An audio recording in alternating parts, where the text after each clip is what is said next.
So we continue reading. Hare Krishna, we continue reading from Srimad Bhagavatam. We are on Canto 4, Chapter 1, text 58. Would someone like to recite the shloka?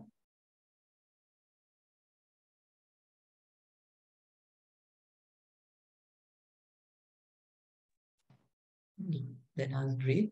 Evam sura ganestat bhagavanta abhishtuta labdhavaloker yayatur architau gandhamadanam.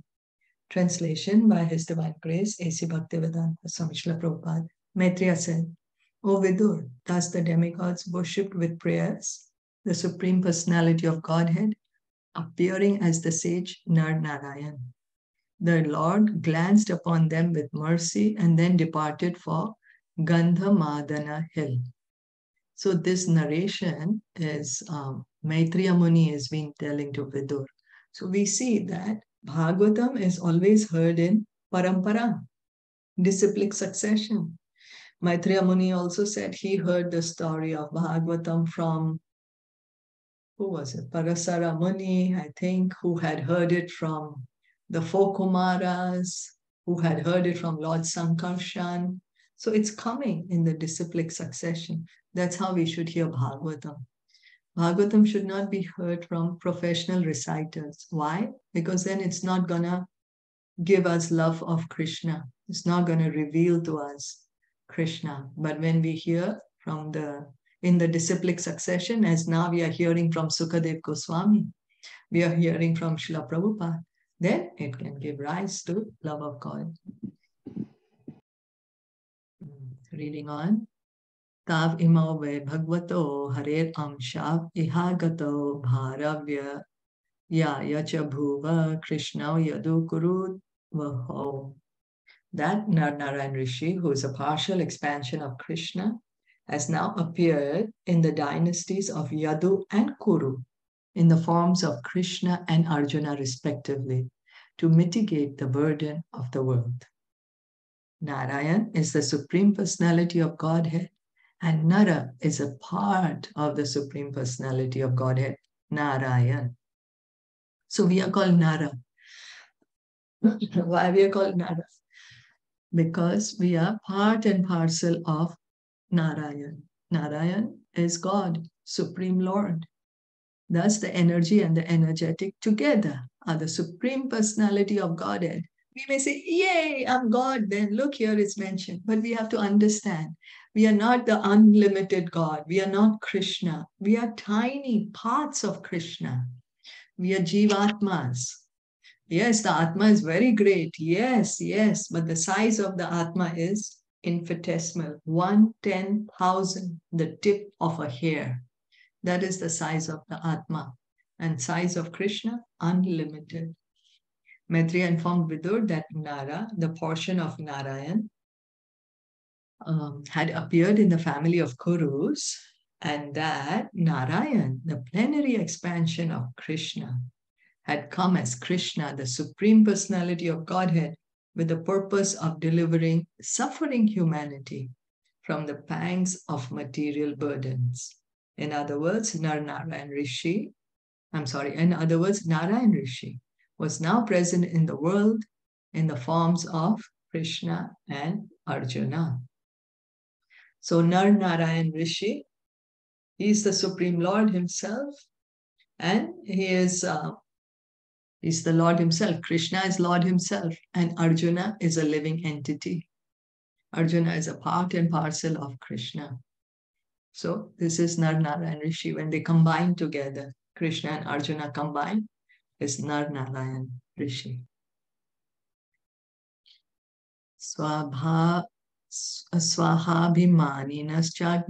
atmajam strin ajijanad pavakam pavamanam cha shuchim cha huta bhojanam. The predominating deity of fire begot in his wife Swaha 3 children named Pavaka, Pavamana and Suchi, who exist by eating the oblations offered to the fire of sacrifice.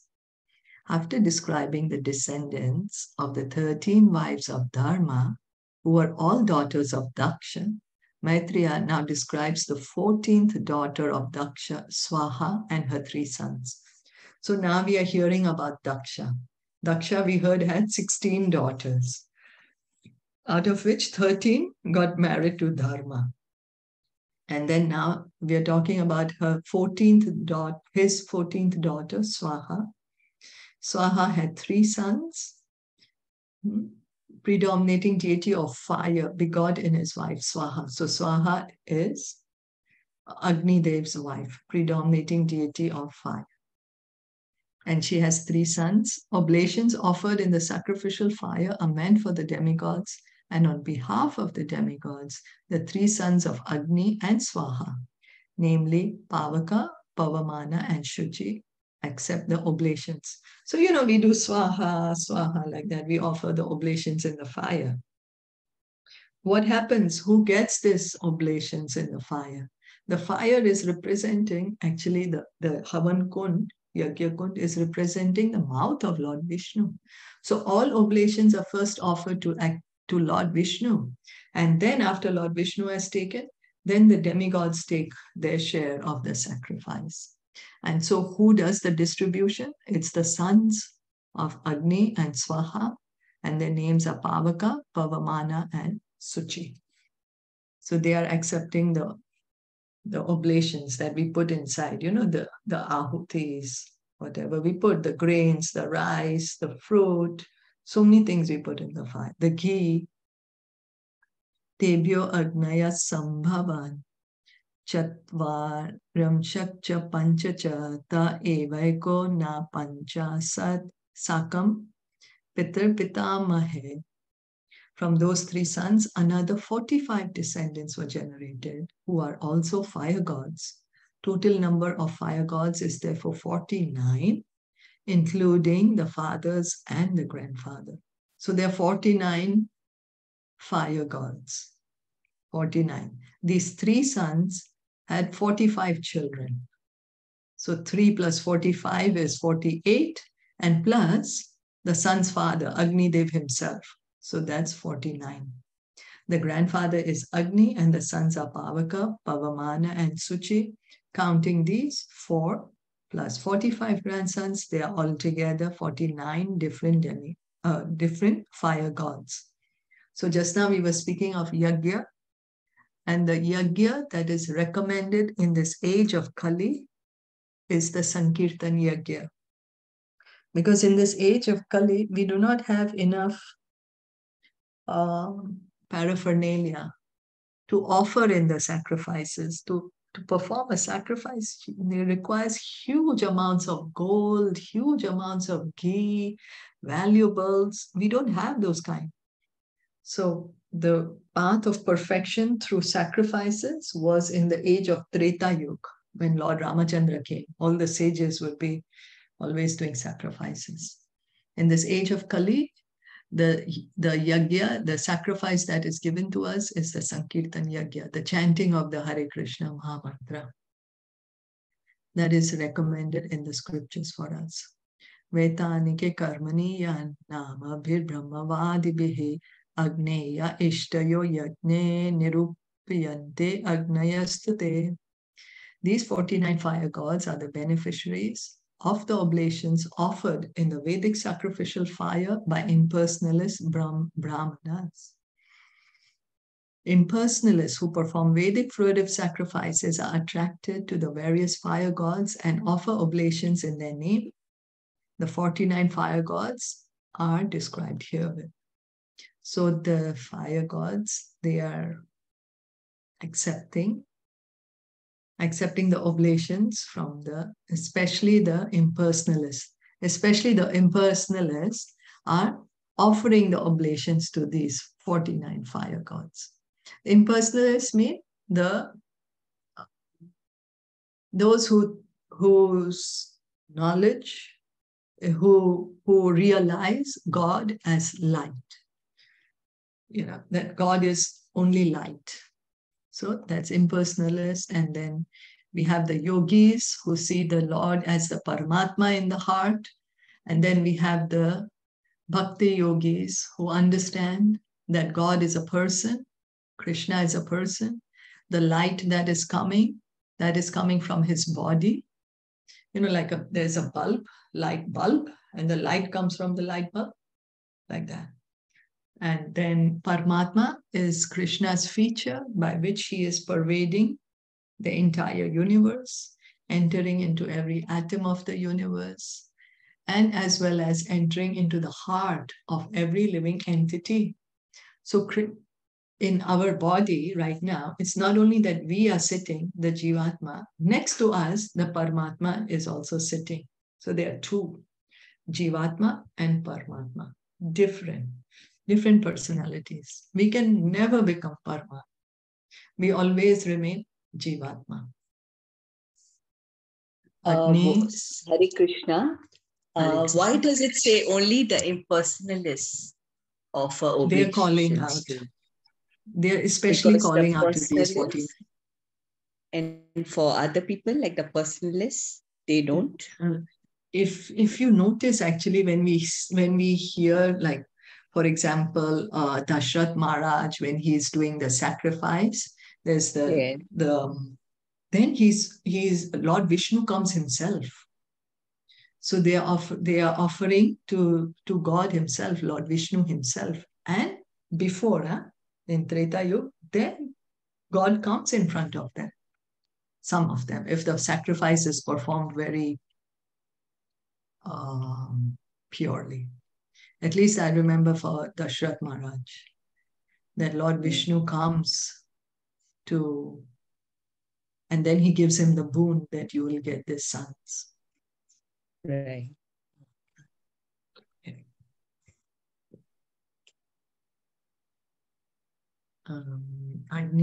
Agnisvata Barhishadaha Somya Pitara Ajyapaha Sagnayo Anayastesham Patni Dakshayani Swadha. The Agnisvatas and Barhishadas, the Somyas and the Ajyapas are the Pitas. They are either Sagnika or Niragnika. The wife of all these Pitas is Swadha, who is the daughter of King Daksha. Okay, I'm lost, but let's try to read. The wife of all these Pitas is Swadha, who is the daughter of King Daksha. So one of the daughters of Daksha is married to these Pitas, the Agnisvatas, Barishadas, Somyas, and Ajayapas. They are either Sagnika or Niragnika. I'm not sure what does Sagnika and Niragnika mean. Let's see. The forefather Ajayapas, those whose means is by fire. Ajya means ghee. The Ajya is ghee. So Agni Deva, from the beginning, you have read that Swadha is the wife of Agni.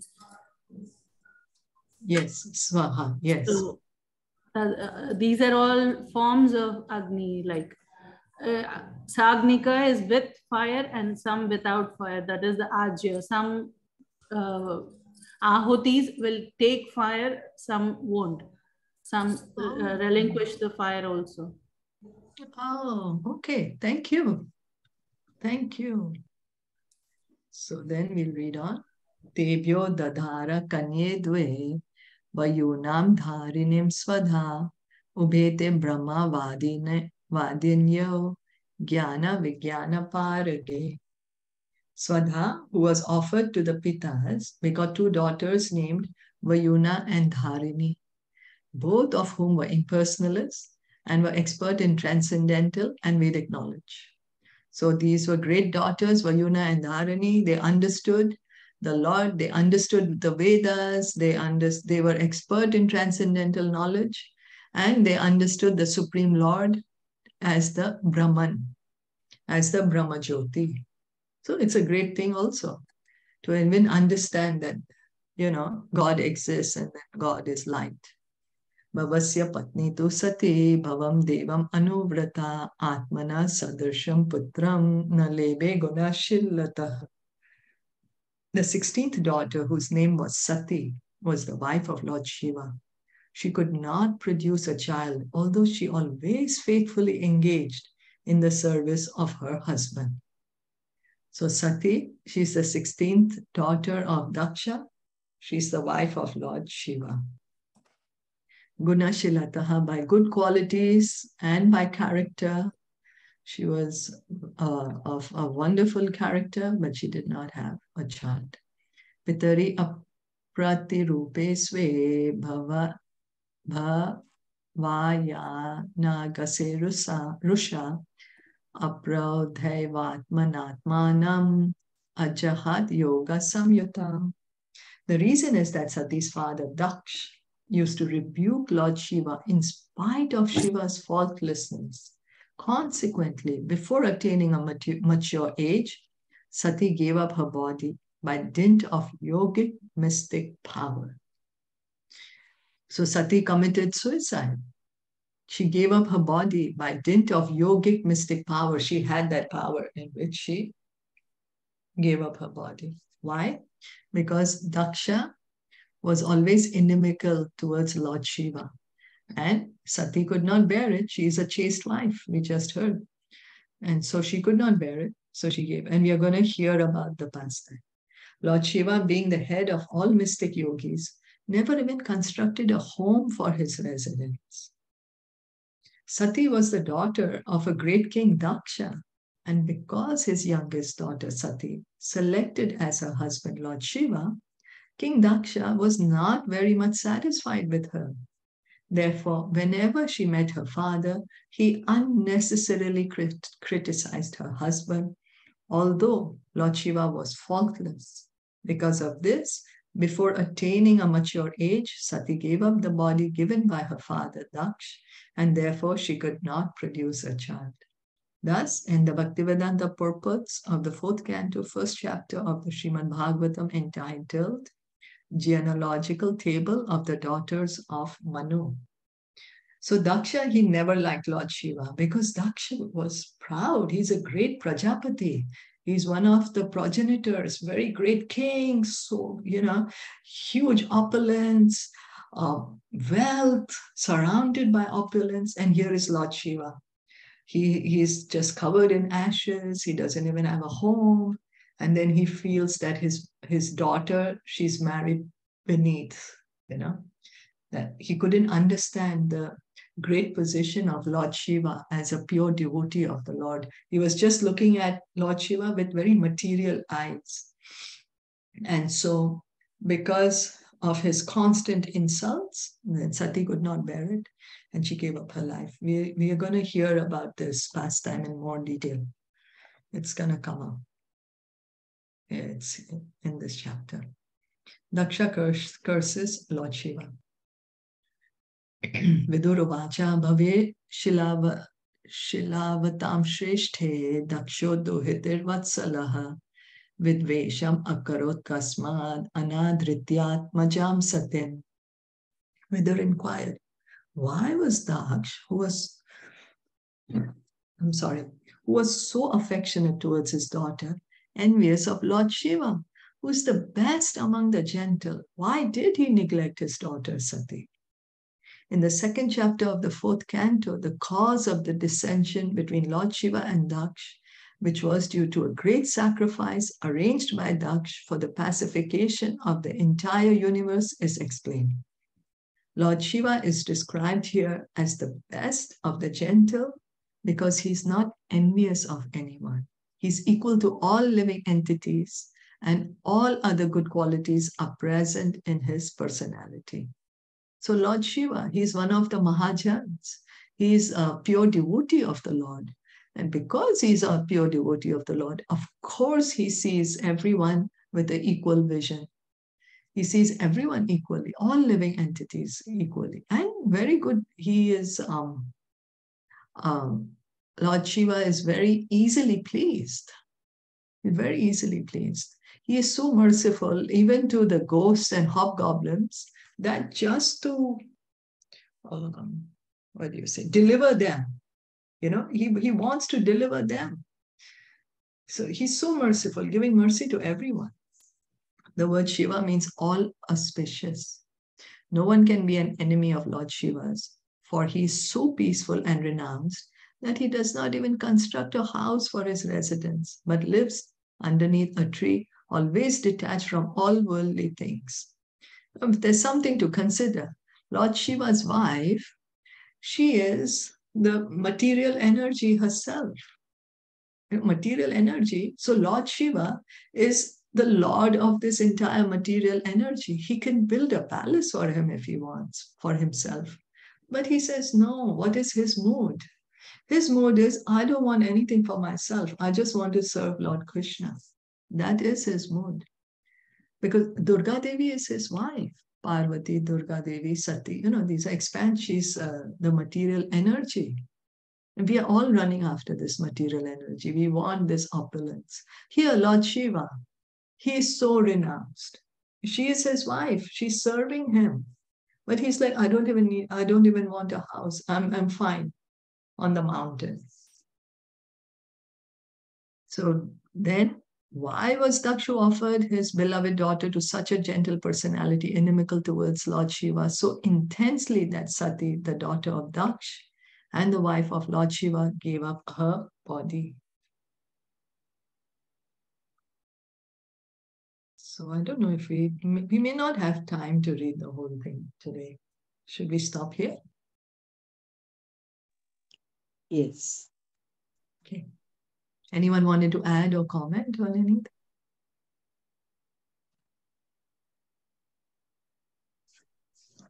Interesting pastime is coming up. Lord Shiva and Daksh and Sati.